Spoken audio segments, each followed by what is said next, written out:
नमस्कार मंडळी. इथं मी पावशर भेंडी नेहमीपेक्षा जराशी मोठी कापून त्याला मधनं चीर मारून घेतलेली आहे.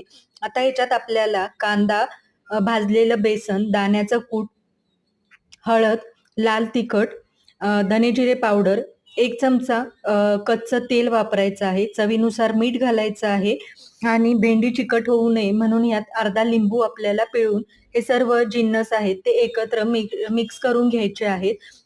सर्व जिन्नस हे भेंडीला पूर्णपणे लागले गेले पाहिजे.